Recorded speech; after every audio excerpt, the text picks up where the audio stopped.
What up, y'all? It's your boy, the one and only A Switch, aka the Komake Tiger Dropper, aka the undisputed, uncontested, undefeated social distancing champion, aka. Whew, that's a lot of. I probably did Tony's down, aka the Switch variant, but he a real nigga though.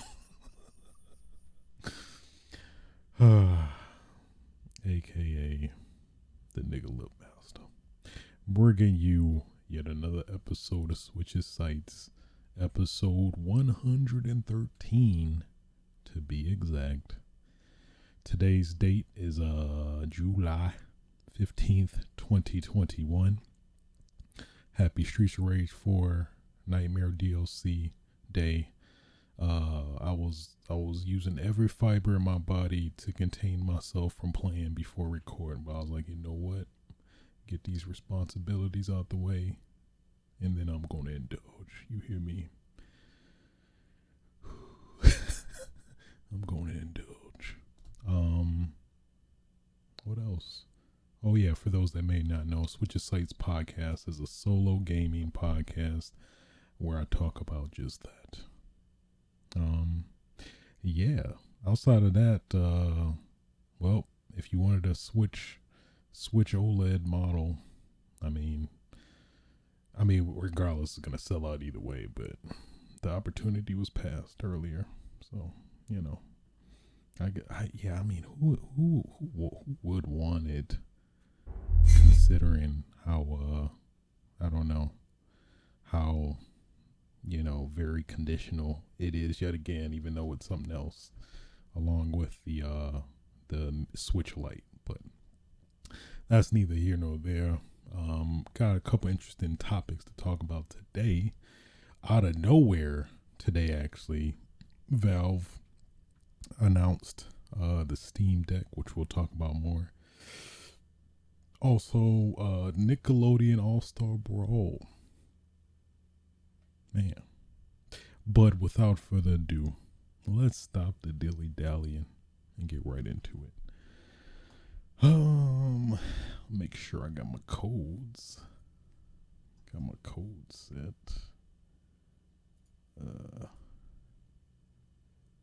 I hope you guys appreciated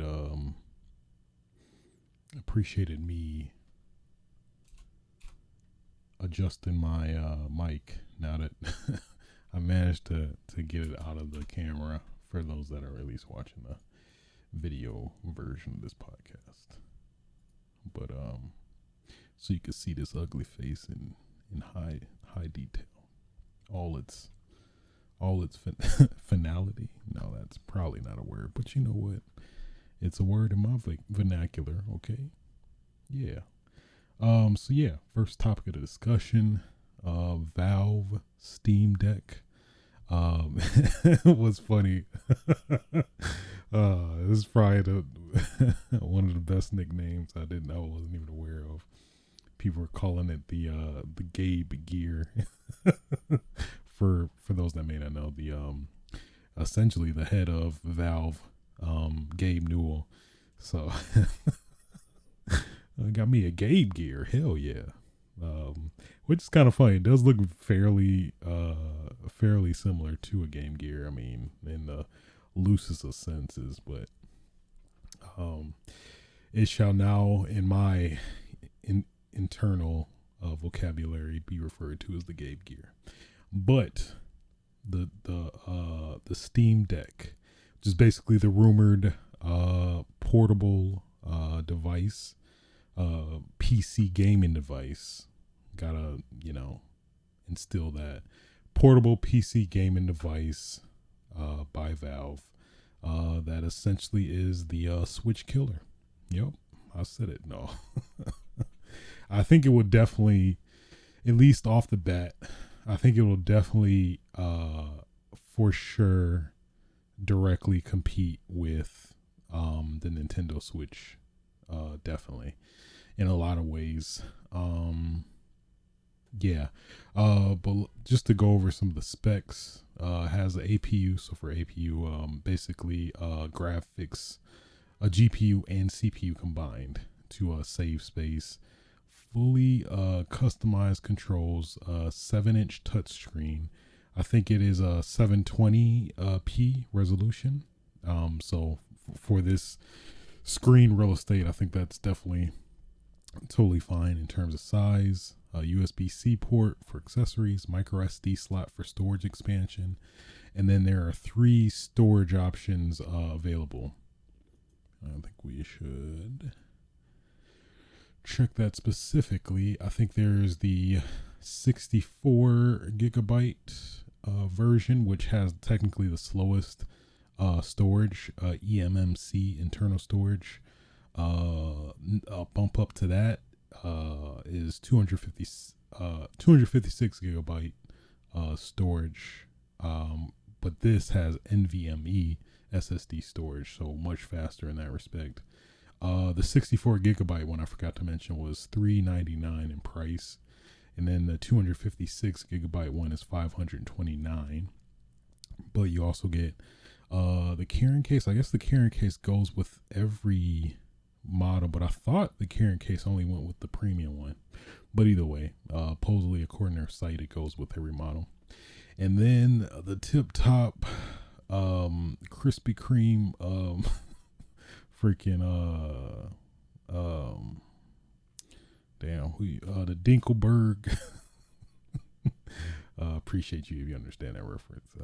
Dinkelberg Jones version, the 512 gigabyte model with the same NVMe as the 256 gigabyte one, but of course much bigger. I don't know why I did that. I mean, you just had to. I just felt like I had to do that. And technically has the fastest storage.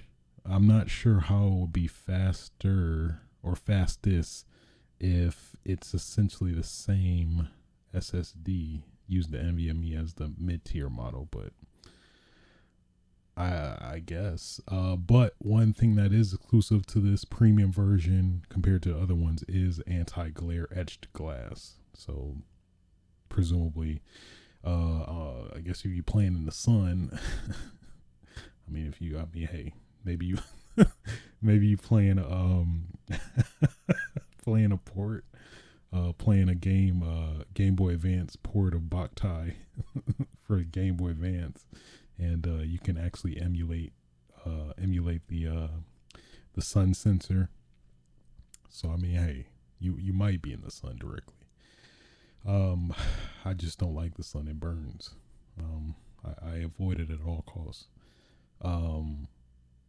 So yeah, you got that, an exclusive Steam community profile bundle, exclusive virtual keyboard theme. Like, come on now, jeez, this is tip of the top right here. But outside of that, it does have, you can also dock it, and they are selling a dock, but it seems like that's going to be at a later date, because at least the details about it seems to be pretty sparse. But technically, this will work with any USB-C dock that's out there already, since this is essentially a PC anyway. And I think that's one pretty cool feature that will, I think, make it very competitive against the, I guess pretty much the only really more or less direct competition, which is the Nintendo Switch, is the fact that this is literally a PC that, is in portable form. So they did say you can literally, if you wanted to, I don't know why you would, but you could literally reformat the BIOS and literally have this boot directly into Windows. And, along with the dock, you can connect it to any PC equipment and use it as just a standard PC if you wanted to. But it's just get a PC then, if for the weird people that want to tinker in that respect. But at least in terms of my foresight of what I think this will definitely make this very competitive is for sure, specifically the fact that you can literally play any PC game on this thing. So, of course, in turn, in theory, you could play your Game Pass games on this device. And this is kind of like the unsung Game Pass machine, where you can literally, like, a dedicated portable Game Pass machine, depending on how you look at it. But I think that's pretty dope. And just the factor of, the Steam operating system, and especially this performance, I think in terms of like horsepower, graphical horsepower, whatever, it's been said to be pretty much along the same lines as like a PS4, base PS4, which, considering the lower resolution, even obviously compared to the Switch 2, this is going to be like pretty crazy in terms of games, on the go. Like, essentially, people were reporting that you could play medium to high settings in terms of PC games. What else? It was something along those lines that came to mind. Being able to, play PC games at pretty damn good frame rates. I think everything is pretty much HDMI 2.0. I think, at least specifically the dock, DisplayPort 1.4. So I mean, this is looking very, very much like a Switch killer.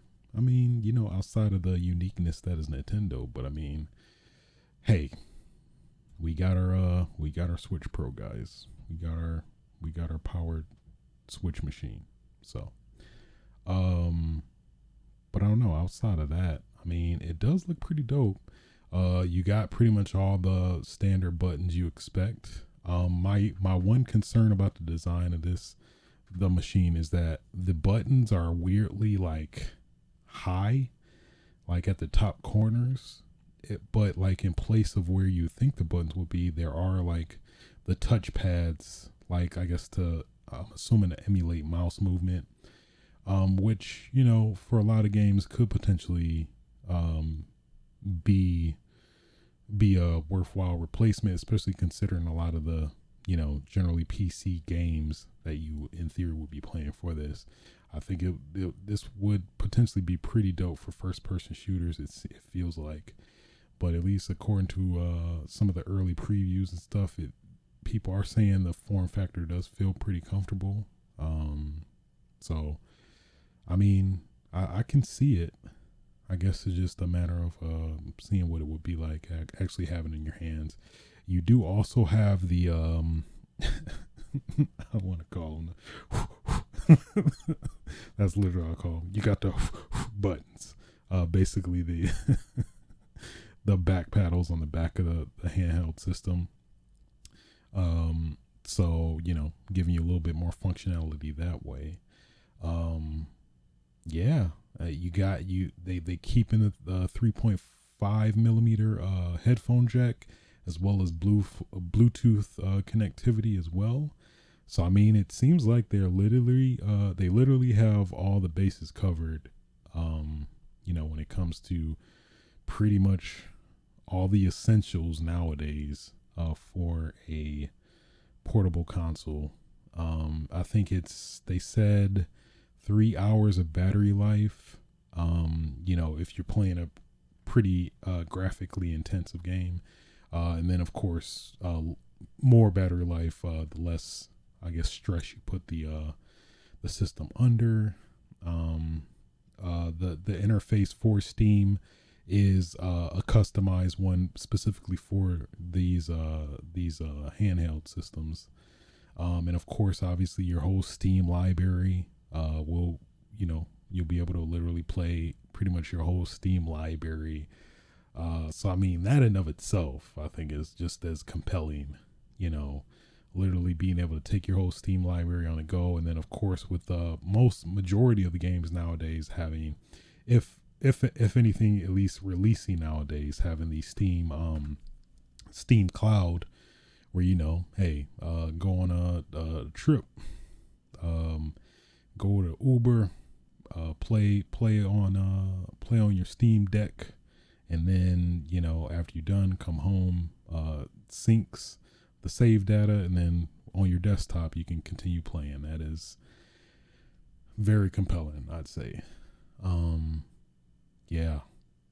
So, I mean, yeah, at least off the bat, it definitely looks very, very promising for sure. I think, after people get their hands on it and actually fully play it, and, the reviews come out, I think that will be the ultimate verdict. But, yeah, overall, I'm pretty impressed. I mean, reservations start tomorrow. So, I mean, hey, if you want it, go get it. I think it's only $5 down anyway. To if you wanna, you thinking maybe, but I don't know. You could just $5 down, $5. And then if you want to back out, you can back out. So I think that's pretty fair considering everything. But freaking playing Jedi Fallen Order, I think it at 60 FPS on high. So I mean, it's pretty compelling. We got the Switch Pro. The Switch Pro we didn't know we got. I forgot they were talking about some of the some of the most unrealistic setups you'll probably ever be doing. Like they had they were showing a picture of freaking two dudes playing I think Guilty Gear Strive on this thing. So basically you got this little Steam Deck propped up. Two people got they big ass fight sticks that are 2 times bigger than this thing, playing on a table playing Guilty Gear Strive. I'm like, that literally never will happen.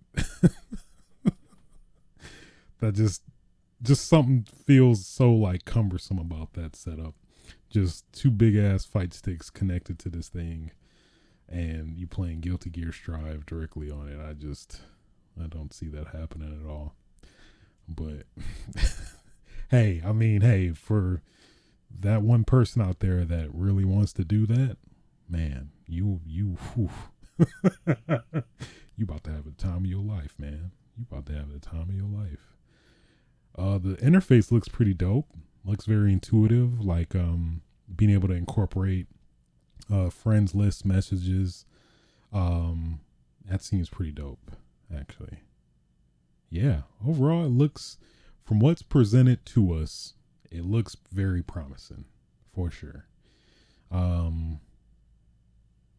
Yeah, and then, I mean, from a competitive standpoint, at least if we're directly comparing it specifically against the, its obvious competitor, which is the Nintendo Switch, it's a good value, especially if you go at the base price of $399. What, technically $100 more, well, $50 more now than the current Switch, and you get much more power, much more variability, flexibility. I mean, yeah. Overall, I'd say personally, I'm very impressed. I think they hit all the check marks they needed to with this device. Meeting that median between power and portability. The potential definitely is there. Yeah, my only concern is probably the button placement, but it does seem like you can get used to it. Yeah, it does. They playing Disco Elysium, man. and they also are showing all the games that directly are also on Nintendo Switch. So it's a nice little jab, especially what they announced it today as the Switch OLED model pre-orders were planned to go live as well. So I mean, I don't think it's a coincidence that Valve did this to send a message to Nintendo like, hey y'all, we looking at you. We want some of that too. They said exactly like that. Gabe Newell said that directly to Doug Bowser. came to his house. Hey, we coming for you. Hey, Doug, we coming for you. Oh, that's creepy. I don't know who that is. I don't want it. So there you are, people. Valve Steam Deck. Not to be confused with the Elgato Stream Deck, which a new version did get premiered today as well. But not that. Don't get it confused, even though it's very closely similar to Confusion. If for somebody who isn't knowledgeable or aware of, the technology game, I guess, I don't know. So cool, go to school. I'm working on my news person chatter, where they say the weird one-liners to transition to a new news story. I'm working on it. It's a work in progress. I'll get there one day. Cool, go to school. Karen? Oh, I hate it, but I secretly like it deep down inside. Next topic of discussion, Nickelodeon All-Star Brawl. You know you want it. You know you need it. And well, you got it. Nickelodeon All-Star Brawl. I hope you're ready, because I'm ready. So, Nickelodeon All-Star Brawl. Essentially, this is basically Smash Brothers with pretty much all the Nickelodeon IP characters. You got Lincoln Loud, which that's definitely past my time. Powdered Toast Man. You got Sandy Cheeks. Come on now. Come the fuck on. All right? You got Michelangelo. Patrick fucking Star. Okay? Abelina. Sephiroth who? Nigel Thornberry. Come on now. A smashing time. That's my Nigel Thornberry. I hope you like it. Man. So at least the characters we got, I'll relist everyone. Michelangelo, Teenage Mutant Ninja Turtles. Leonardo from Teenage Mutant Ninja Turtles. Nigel Thornberry. Powdered Toast Man from Ren and Stimpy. SpongeBob SquarePants from, of course, you already know. Sandy Cheeks, Patrick Star, Abelina, Lucy Loud, Lincoln Loud. Helga from Hey Arnold? Come on now. If we don't get Arnold Shrine Ultimate, I'm gonna be pissed. I am gonna be pissed. I'm flipping tables. I don't care. We got Reptar from the Rugrats, Zim from Invader Zim, and Danny Phantom from Danny Phantom. Come on now. So these are at least the initial roster that's been revealed, but they are announcing more characters closer to release, which I don't think. Oh, fall 2021. So they just gave us a loose release date, but so I assume closer to release we're gonna get more characters announced. So be on the lookout for Cousin Skeeter. Cousin Skeeter is about to make his triumphant return. I do really want that though. Mr. Mayor from Action League now gonna make his triumphant return. You got Cookie from Ned's Declassified School Guide. Watch out now. You got Josh, because Drake was grooming young children, so he's probably out. But Josh is still in. Yes.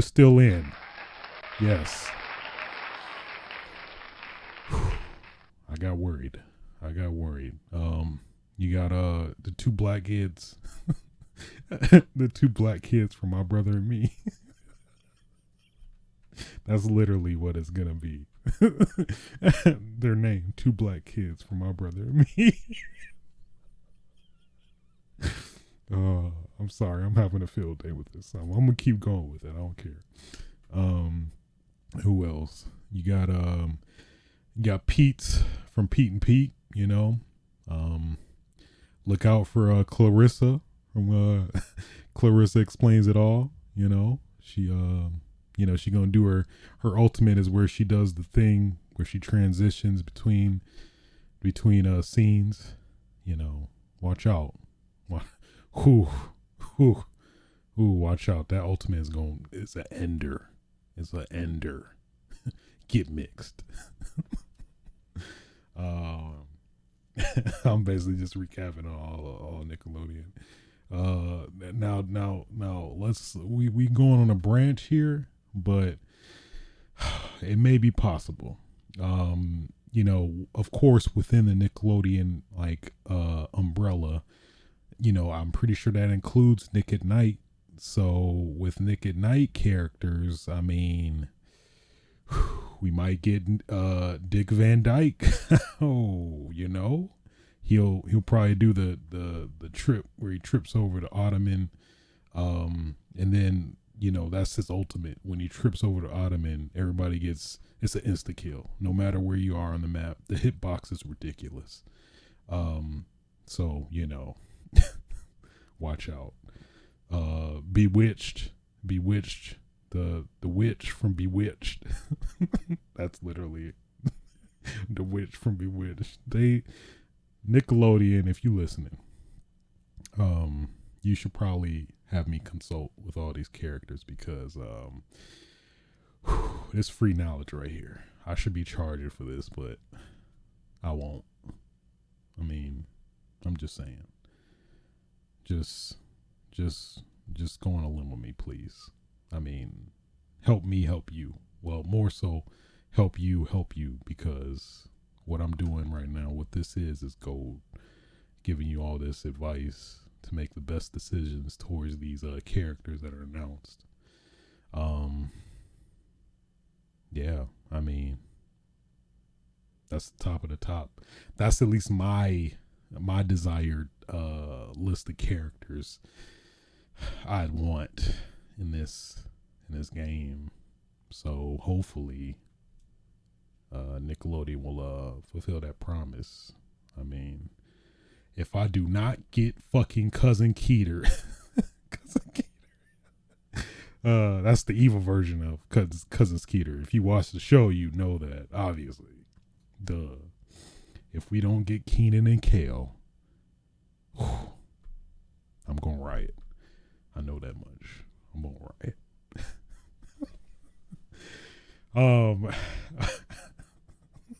That is taking me out. I'm sorry.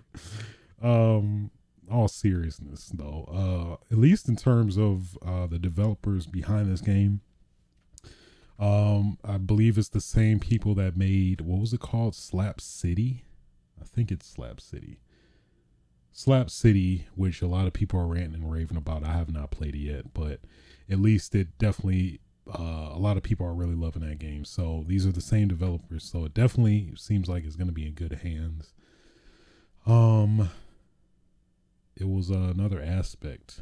Oh yeah.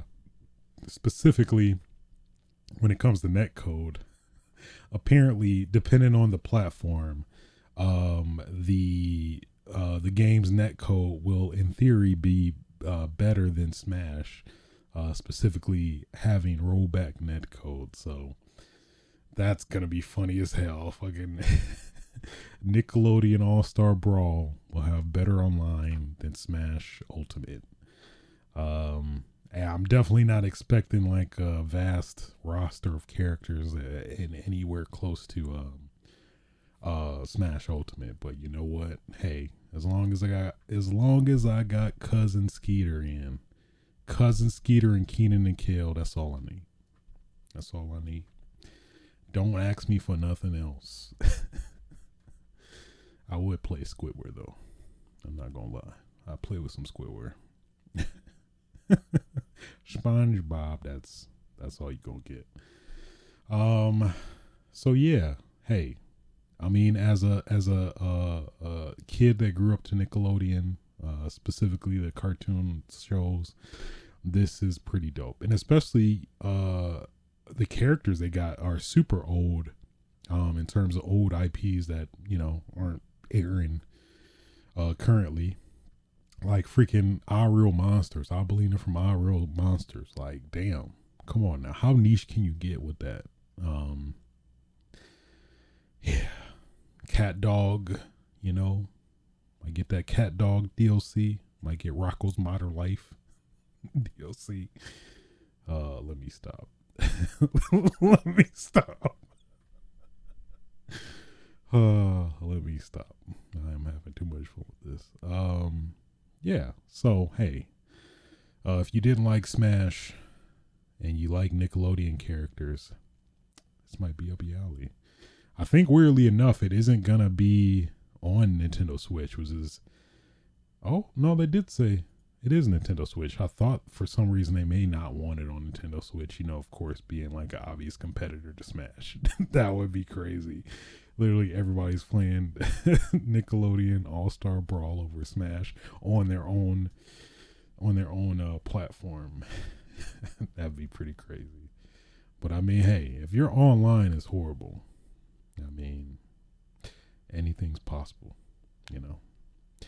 Hopefully this can do what PlayStation All-Stars didn't. Which is kind of crazy when you think about it. PlayStation All-Stars is essentially in Smash Ultimate now. You got Cloud. You got fucking Persona. You got freaking Tekken. What else? It was something else. PlayStation. Metal Gear.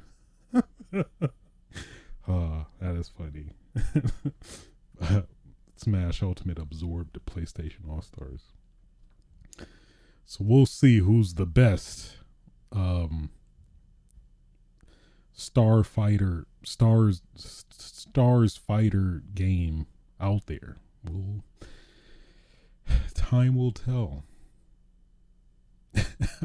Oh, I do have to comment on all the freaking the freaking memes that came out because of this. Like freaking who's Jimmy Neutron's dad. They were going crazy with those memes. Basically modding characters in a Smash. You're like, hey Jim. Hey, don't want to get four stocked, huh? Don't you, Jim? Doodly doodly.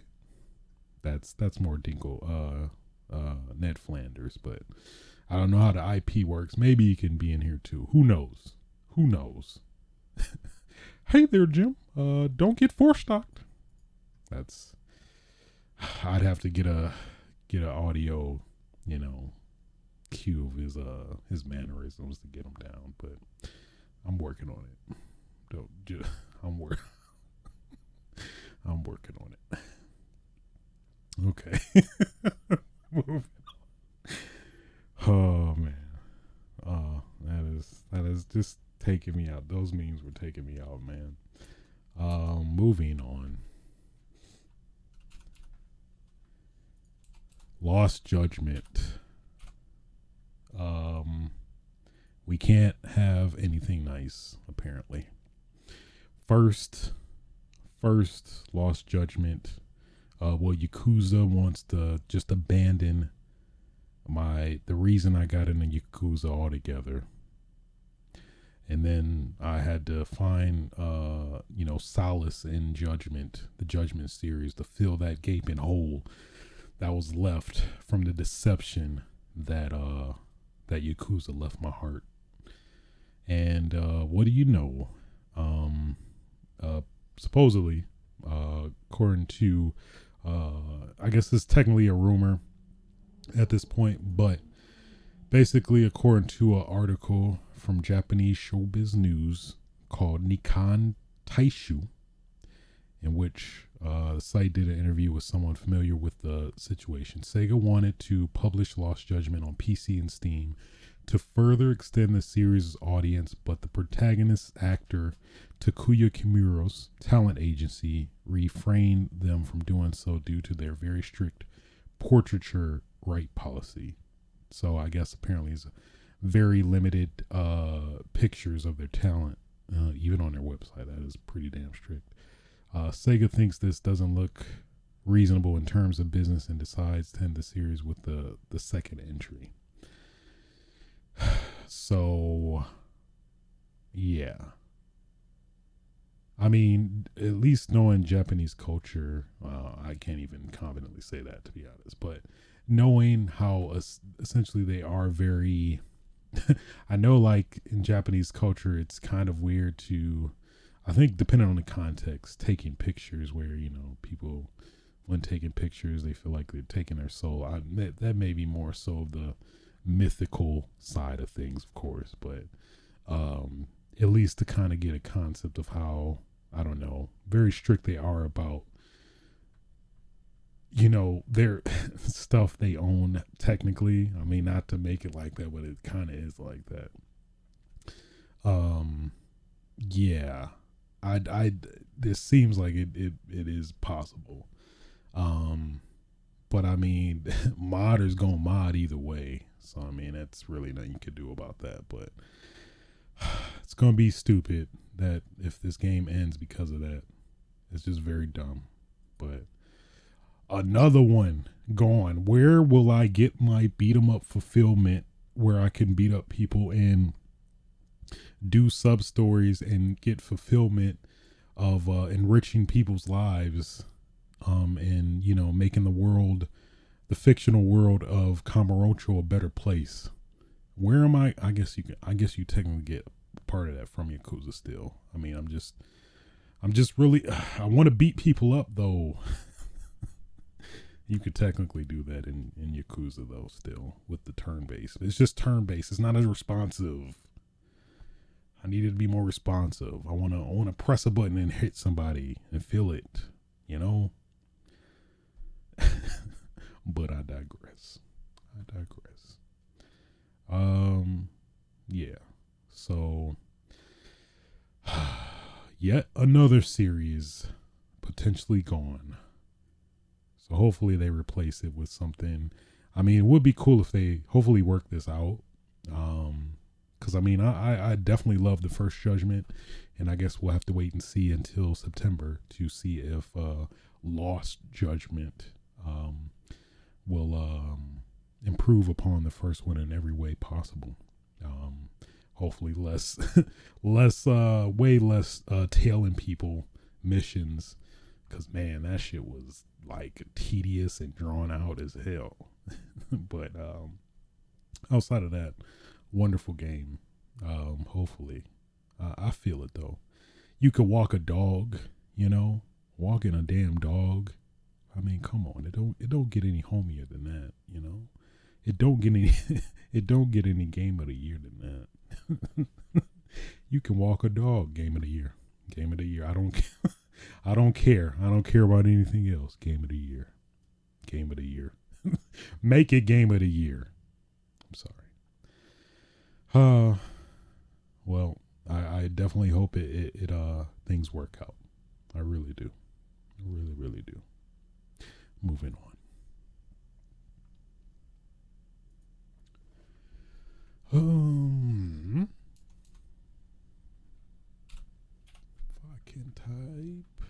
If I can type.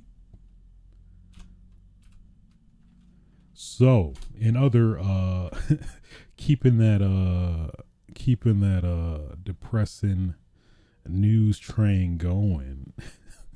Choo choo. Ghostwire Tokyo has been delayed to early 2022. This is via their Twitter, Play Ghostwire. We've made the decision to delay the launch of Ghostwire Tokyo to early 2022. We want to get the game in your hands as soon as possible, so you can experience the unforgettable version of a haunted Tokyo that we've been hard at work building. At the same time, we're also focused on protecting the health of everyone at Tango. Our new release window will give us the time to bring the world of Ghostwire to life as we've always envisioned it.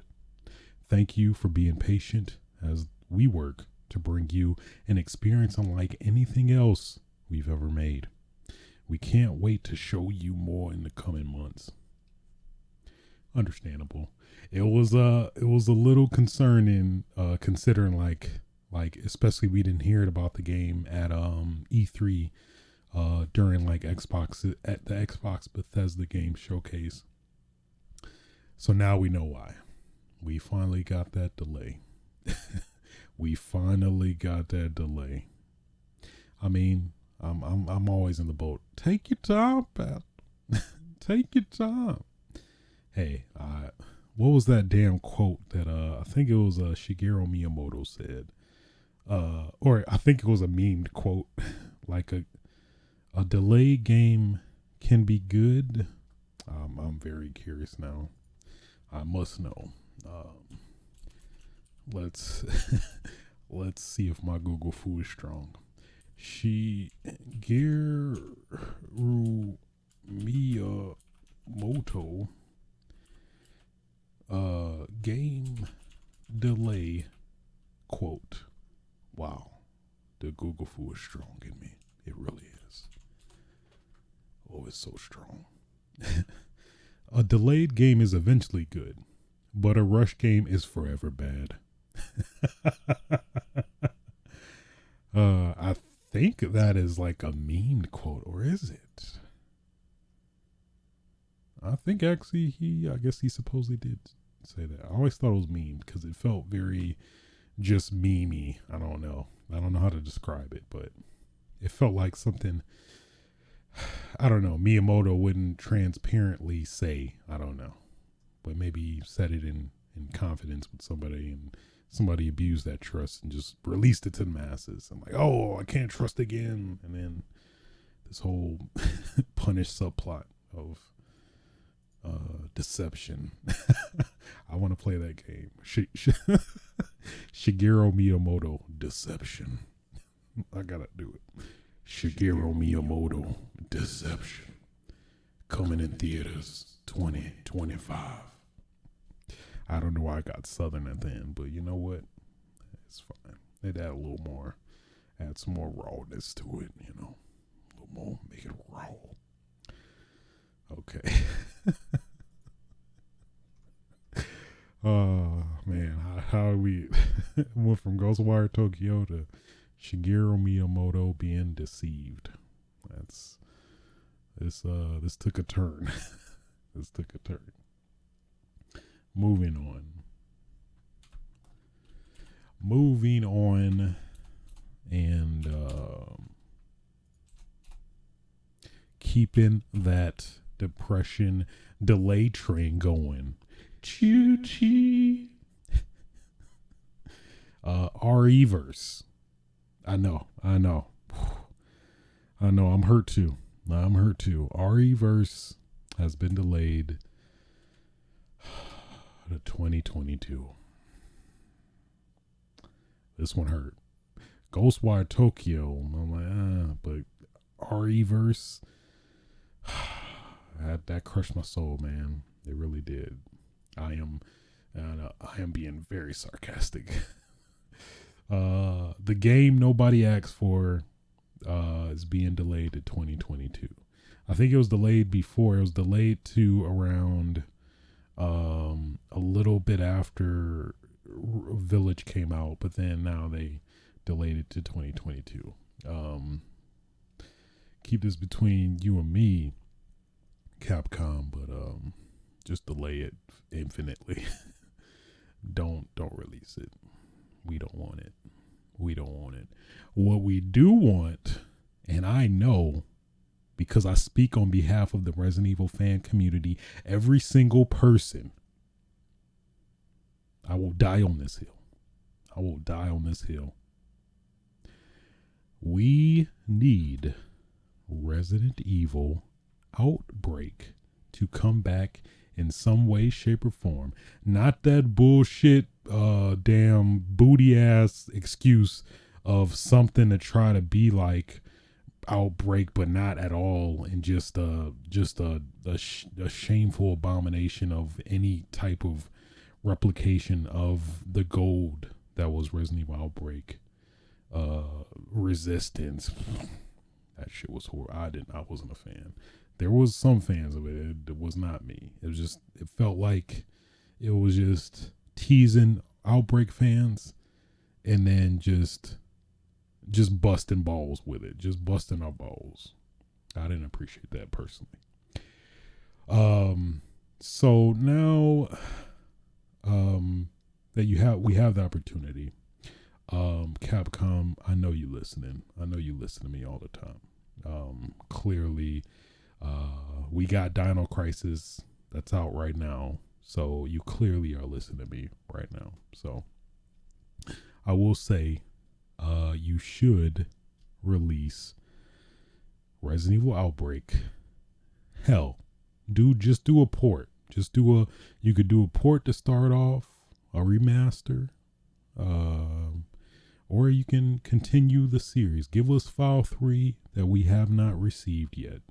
That was in the works, but got canceled because the sales weren't good for RE2.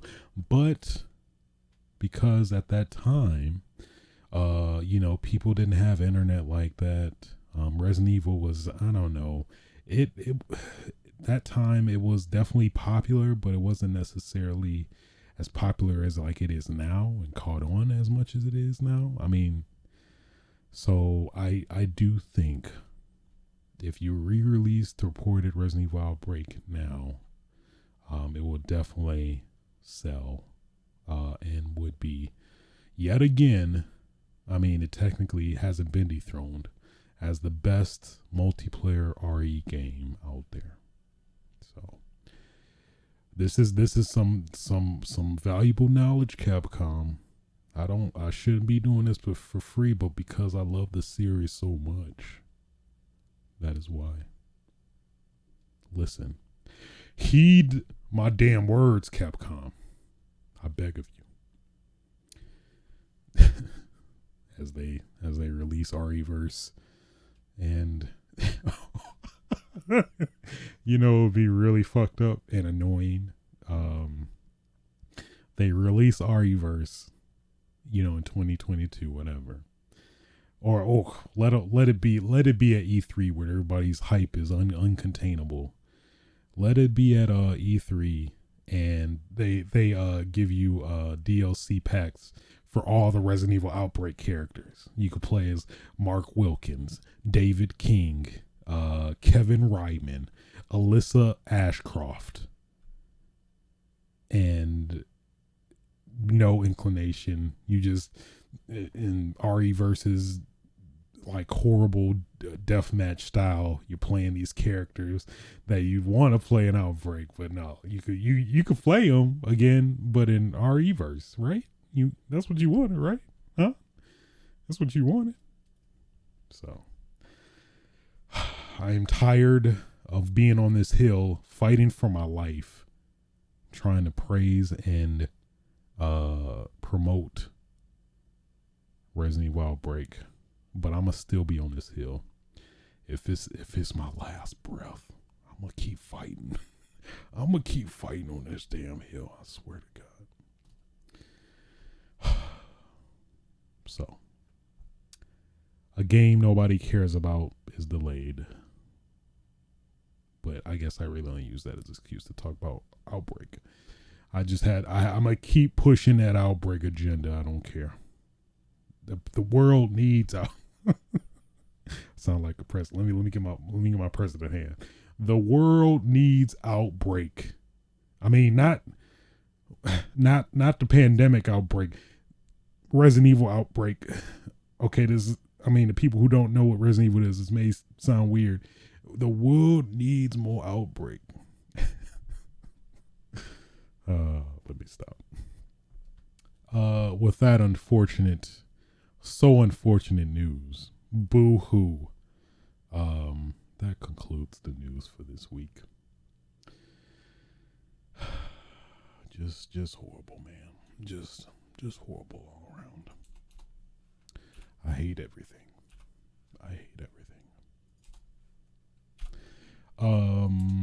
So let's get into what I've been playing, which has been man, Space Jam. So if you have Xbox Game Pass, I'm not sure if it's on. I don't think it's. I think it's at least timed exclusive. I think it might be exclusive to Xbox and maybe Windows or Game Pass for PC. But Space Jam: A New Legacy. Space Jam 2 Electric Boogaloo. Um, so Space Jam: A New Nickel. I wanted to say. Part of me wanted to say. I can't even get it out. Yeah, subconsciously in my head. I can't even get it out. I wanted to say Space Jam: A New Nigga. Because, I mean, technically that's what it is. Michael Jordan for LeBron James, a new nigga. Oh, let me stop. Space Jam, a new nigga. Ah, that should not be taking me. It really is. Oh, the pure ignorance of that is just taking me out. Oh man. Oh, my cheeks. Oh, my cheeks. Oh, that one took my cheeks out. They really did. Not in that way. You know what I mean. Okay. Space Jam: A New Legacy. Oh man. Oh, that is taking me out. Okay. Let me get my composure. Gotta get my cheeks back. Space Jam: A New Legacy. So, contrary to what you would assume this game would be, Space Jam, a game about basketball. This is a basketball game, right? Wrong. It's actually a beat 'em up. So, um, it's actually a beat 'em up that very short. It's like I think not even under an hour. I guess depending on your play style or experience, whatever. But at least for me, playing single player is under an hour. I think you could potentially play up to 3 players. But it's pretty fun for what it is. And I mean, it was free technically. I think it's free for Game Pass owners. I'm not sure if you don't have Game Pass, how much it is. I think it may just be free all around if you have Xbox. I'm not 100% on that, but either way, yeah. So I think this was like some group project in terms of being made as a game. Like I think made by aspiring game developers. And I think there was some cooperation with some more experienced people, since I know Digital Eclipse. I think they made like or they ported, at least. Either they ported or originally made like the Lion King games and like the Aladdin games, I want to say. But Digital Eclipse came back, made this game. But I mean, I did enjoy it actually.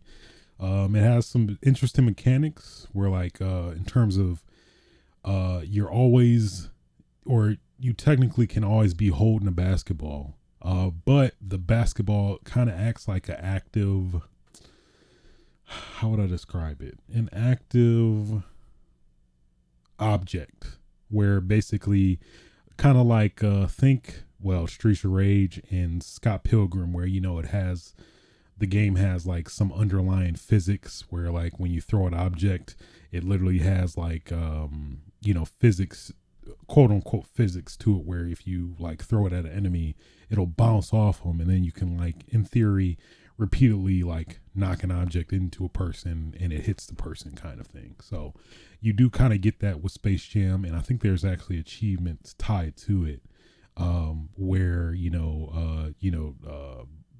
bounce a ball off 3 people, or throw a ball through 3 people, and things like that. You can also like hold your attack button to charge the ball, and then when you can release it and then hit a charge throw. Some objects require you to do that in the game, but I mean outside of that, pretty much standard, I guess movie tie-in video game where it seems to be vaguely has a lot of elements of what I assume is going to be in the movie, but not necessarily be one-to-one or spoil the movie type deal, which it's pretty cool. Played as all the characters. There's of course the king himself, LeBron James. LeBron James, I gotta do it. The king himself. Bugs Bunny. And you got Lola Bunny. I think that's it. I don't know if there's any secret characters, but I guess their attempt of include more characters is you can pretty much you have customizable specials in the game where you basically have these cards that I think some you earn in the game by meeting certain requirements by like beating the game on hard or beating there's a boss rush mode in the game. So if you meet those conditions, you unlock other extra cards, like one card, I think, what's her name? The granny lady from the Looney Tunes that's with Tweety and Sylvester. Her special is that she drops a lot of health items for you to pick up. So you can, essentially, if you're close to death, oh crap, you essentially kind of get an extra life, kind of. But it is still has that risk and reward where the items you drop, it will disappear over like time. I think maybe 30 seconds is. It seems like the time frame it normally will go away, where it'll basically blink and start to, if you don't pick it up in time, it'll completely disappear. Who else? I think Speedy Gonzalez. It was or Roadrunner. I think Roadrunner, where you have faster speed. I think there is one character that gives you more strength, stuff like that. So pretty cool, pretty interesting. Definitely a cool way to customize your play style for the game. And then of course pretty much outside of that, pretty typical beat 'em up. I guess tropes, but in not a negative way. Beat up characters, hit the final boss, and that's it. But yeah, again, I think the game was like under an hour. At least I beat it. I think it's like 3, technically 4 levels. But I'd say it's pretty fun. If you are into Space Jam, I'd say it's worth a play, and it's not that big of a commitment either. And hey, if you're an achievement hunter, there's definitely some incentive there. Kind of, dare I say, close to the most infamous Avatar, achievement game, Avatar: The Last Airbender, where you get all of the achievements within 5 minutes. So yeah, I do recommend it. Then of course, just my comfort food, if you will. Got back into Gears 5, playing a couple matches. Man, it's just so good. Just like some slippers you put your feet in and they just feel good. That's Gears 5 for me. Just killing people, of course. Just killing people. Yeah, Gears is Gears. There's really not much else to explain or describe. Halo Master Chief Collection, played a bit of that. Again, yet another comfort game that I love just checking in on here and there. Modern Warfare. I think I tried playing Black Ops, but then I just again, like I've talked about before, something about just it feels like the net code just feels very off, especially even compared to the older Call of Duties. I don't know if maybe it's just the platform I'm playing on. I may try playing on a different platform like PC or a PlayStation to see, but at least for Xbox, it just feels very off. I can't describe it, and it's nothing like I felt with any of the other Black Ops games. For this game, it just feels like, just something is off. Is the best way that I can describe it. So, but in turn, I was playing Modern Warfare. They released a map. I guess that was people could play on accident, but they weren't supposed to. But then they finally did release it. So I was playing that new map a good amount. which was pretty fun. I think it's Al Assad Base or something like that. So in turn, I was playing Call it a Modern Warfare, and that's the thing too. It's like Modern Warfare is totally fine, but then Black Ops is like I don't get it. So, and then of course, you may have if you watch or catch my Twitch channel on Twitch TV/aswitch, I have made my triumphant return to streaming games again. Thank you. It's been far too long. So after a very long hiatus of this channel only being me with my podcast, I have started playing games again on the channel. And of course, to start it off right, baby, Disaster Report. A very, unless I'm proven otherwise, a very niche Japanese developed game. I think from Age Tech, where basically I think really the best way to describe it, honestly, is Resident Evil with a natural disaster theme. That's really the best way, at least in terms of my frame of reference, I can describe it. So there is a lot of, resource management, item management, but with all that said, as you progress through the game, pretty much your main enemy is earthquakes and natural disasters and things like that. So mainly your main enemy is earthquakes and potential death that happens from that. Like in terms of when wherever you're at, an earthquake happens and then it causes like buildings to fall over. You have to run to avoid buildings. But at least I beat it earlier this week. It's how do I describe it? I definitely enjoyed it. It's just very trial and error in terms of it's like a specific, if you don't go to the specific moment in the game or at a specific area in the game, you will die. And then you have to learn, okay, I can't go that way, I have to go the other way. So it's definitely a lot of that in the game, but there's like a lot of interesting like story development. And in terms of as you progress through the game, you find out the reason like why this is happening in terms of these natural disasters. And I think it does get pretty interesting. It's weird. I don't want to spoil damn near 20, 15-year-old game. But it's fun. I thoroughly enjoyed it. And I am now hooked on the Disaster Report series.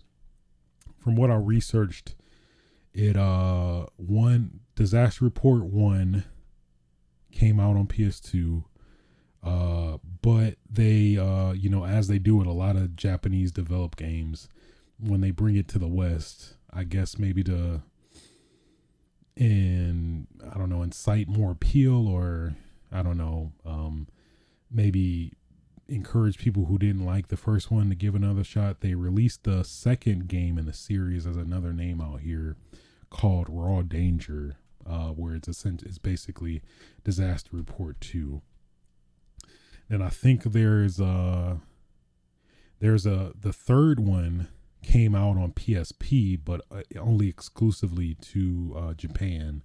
So I think somebody did a fan's translation of it, but I think they still need to work it out in terms of actually making it. I have to look up on that. If so, I'll legitimately will play that one, the PSP one.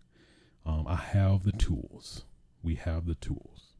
And then recently, I think last year, Disaster Report 4 Summer Memories that I guess supposedly has a PSVR support. So the whole series is there at my beck and call, which I will definitely play.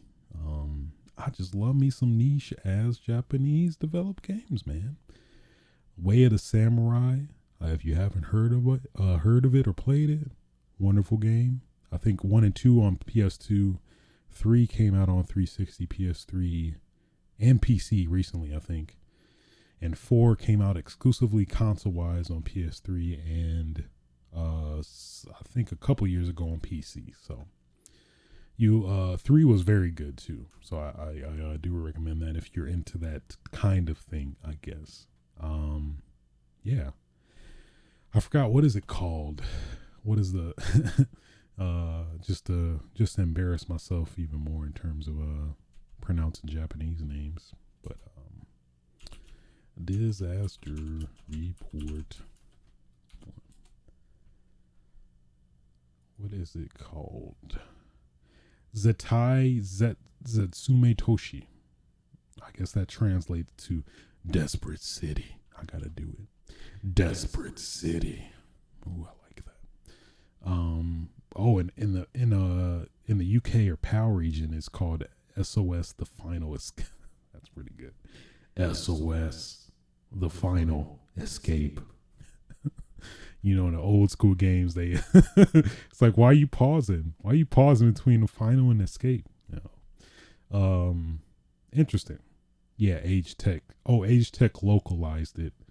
It was made by Irem in Japan. So, yeah, man. And then one cool aspect I like too is like of the kind of character development of the characters. Like, oh, this is so horrible, and then some funny ass dialogue. And shouts out to, and this is just a PSA to all the localization folks, translators. Man, you guys are not valued enough, because just being able to like translate culture and meaning from that's totally different from one country to another is like, when you think about it, it's a real huge undertaking in terms of trying to translate the like beats and like basically essentially convey what you're trying to convey in a totally different language. And on top of that, it actually hitting for the like the Western market. cannot give enough praise to translators and man, doing God's work. You really are. That's is it wrong? That's literally the only reason I really want to at one of these days pick up Japanese. Really, it's just I want to play some Japanese games, because I mean, just consistently, that's where some of the best, unique, memorable experiences definitely came from for me.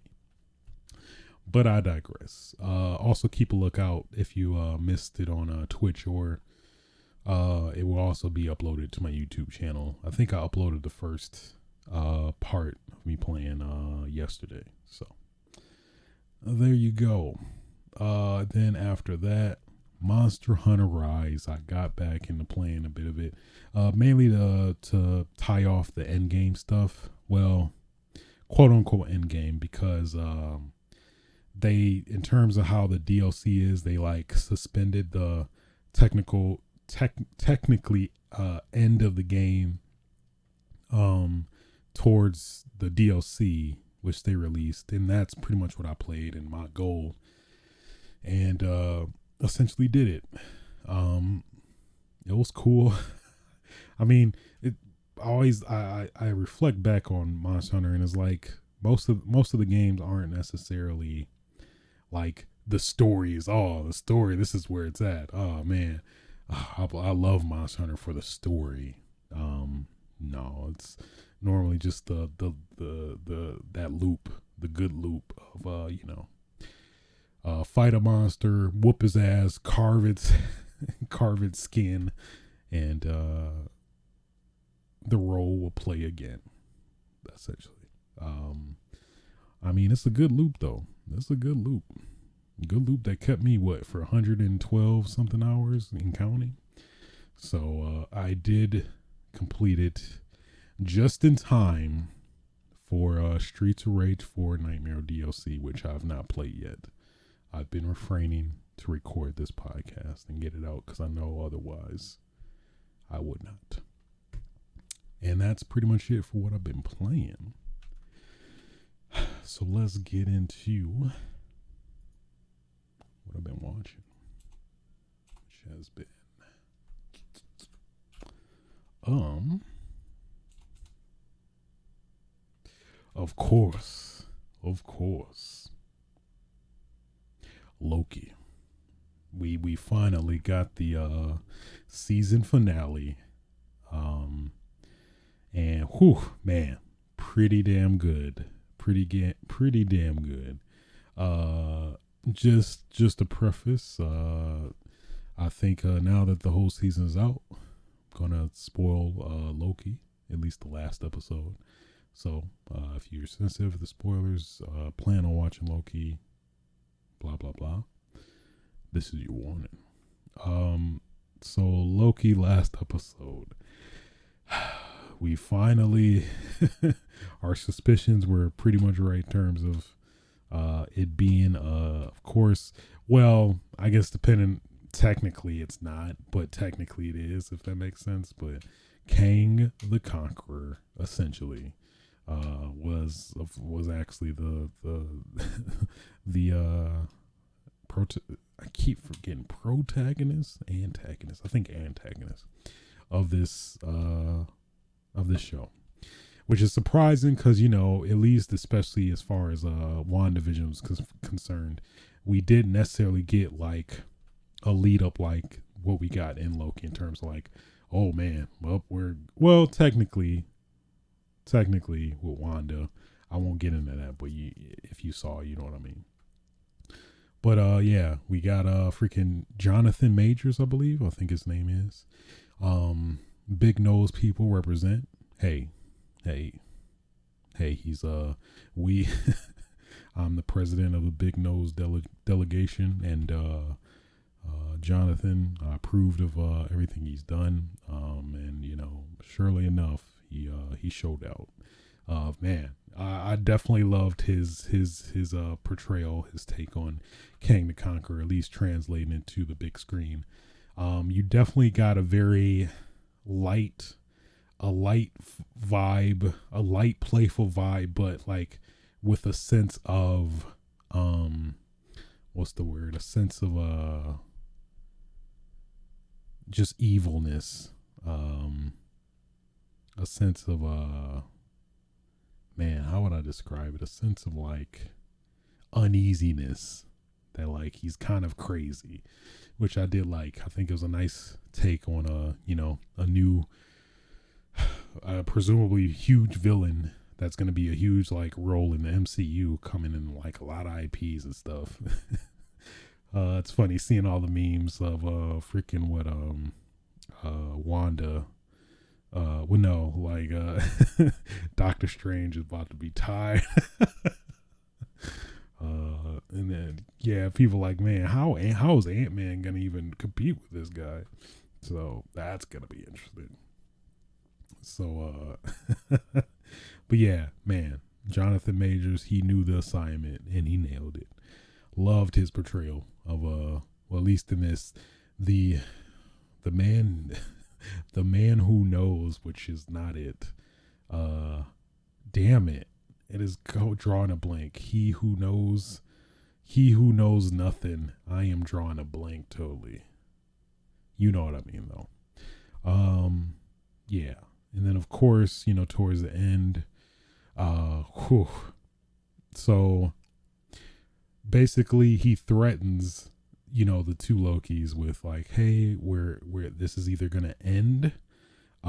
If you kill me, shit's gonna get real worse. So you can take over for me, and you know, or you know, and there won't be chaos. But if you do, there shit about to hit the fan, bruh. And sure enough, after some deception, Sylvie pushed Loki into a time portal, and then of course stabbed the man who knows. I'm butchering it so hard, but I know it's like I know what it is. I know what it is, but it's not coming to me. And then what did he say? He's like, "I'll see you later," or something like that. I'll be back for you. Yes, I'll be back for you. So yeah, basically like, well, it's like, well, you fucked up now. So now like all the timelines are literally completely branching out, and I guess in theory, pretty evidently, the multiverse has been officially born, and now the next Spider-Man will have, you know, we will now have confirmation of Tobey Maguire. No, I'm lying. I know that's heavily rumored. I think it's gonna happen. I think they're just being coy about it, but pretty cool. It's a very fascinating next phase in terms of like the flexibility of what they can do, especially now with the Fox characters coming into the MCU and stuff, Deadpool and X-Men. I'm very fascinated to see what they're gonna do with this now that like shit is off. Shit is off. And then like now that Loki Kane was pushed back to his time, now things have been basically rewrote. It seems that like now actually Kang the Conqueror is shown as the I guess leader now, and then Loki talking to Mobius, and I forgot her name, the black girl, the black TVA officer. They don't even know him. They don't even know who he is anymore. And it's like, that is kind of horrible when you think about it. It's like literally all the experiences you went through, and they don't even know you exist. Like they can't even recall anything, any moments, any upbeats or discoveries. You start at square one. It's like when you think about it, it's like kind of like death in a sense, where it's like you don't know. It's like everything that you guys experience is erased, which is like, I don't know. Just this finale, like put it into context, which makes it really crazy that like, man, it's like I don't even know you, and it's like you don't. It's just crazy.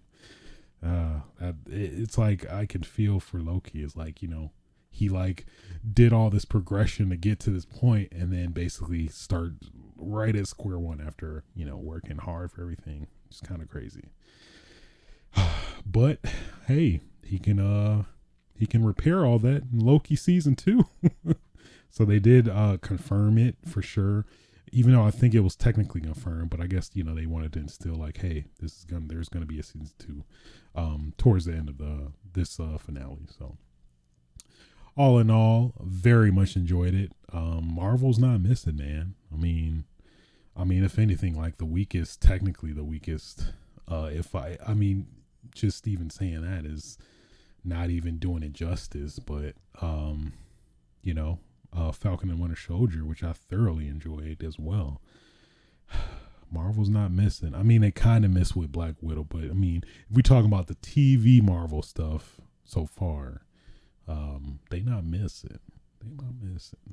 And then I think next is What If. So I guess that's technically gonna be canon. So very interested to see how that actually plays out now too. So good time to be a Marvel fan, I have to say.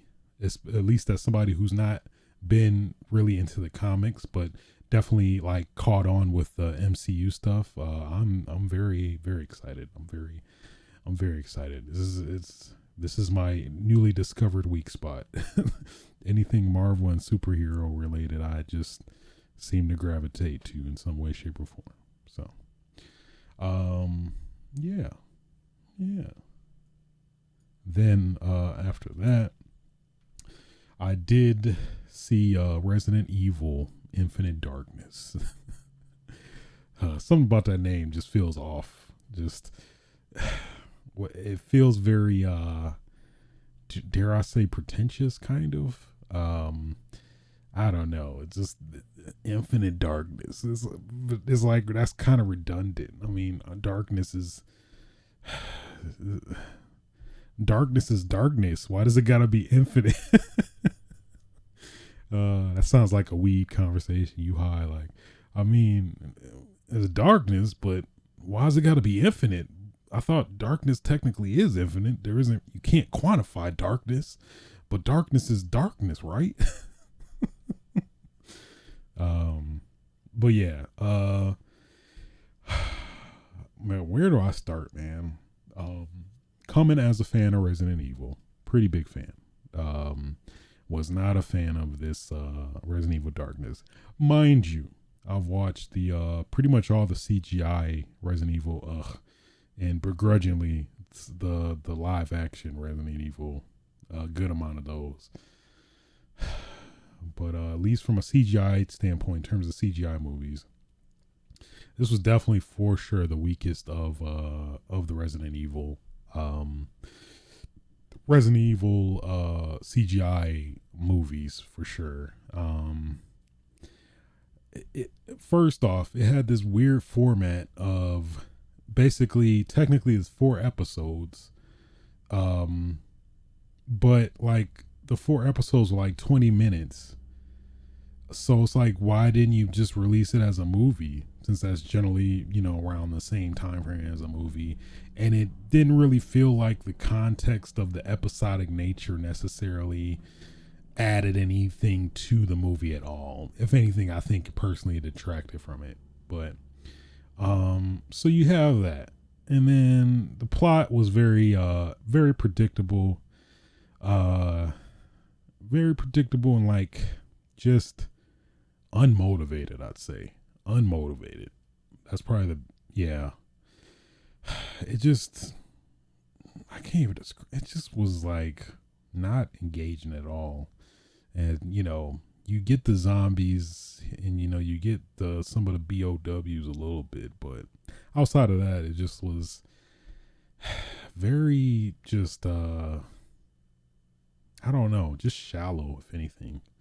You didn't even get like, anything similar to like Chris and the one dude shooting shooting each other point blank and missing.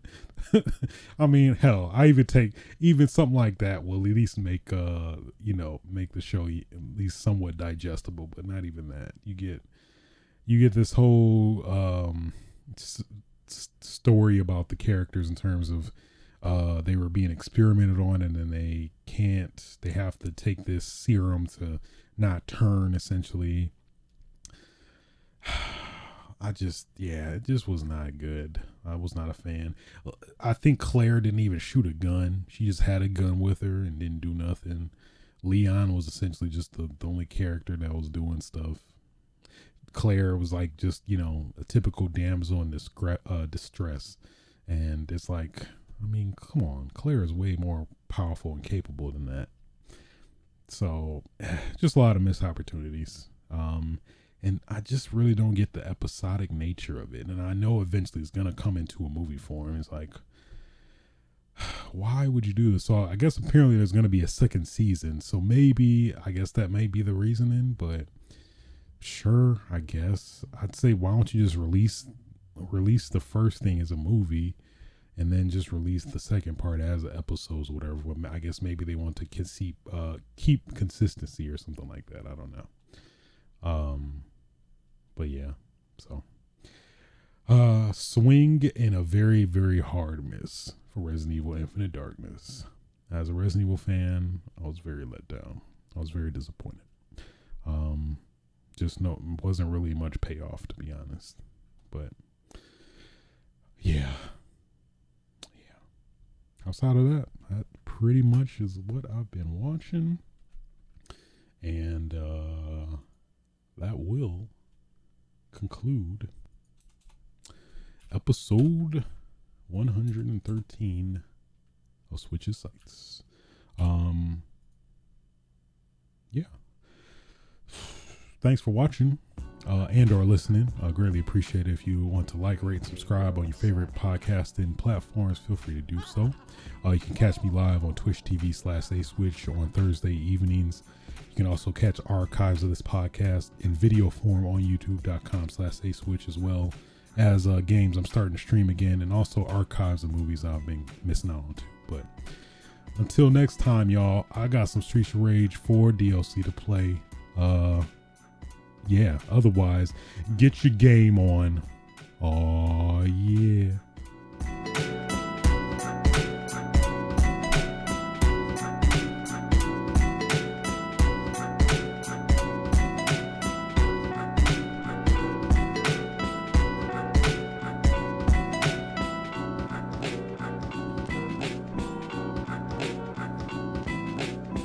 Nobody's safe.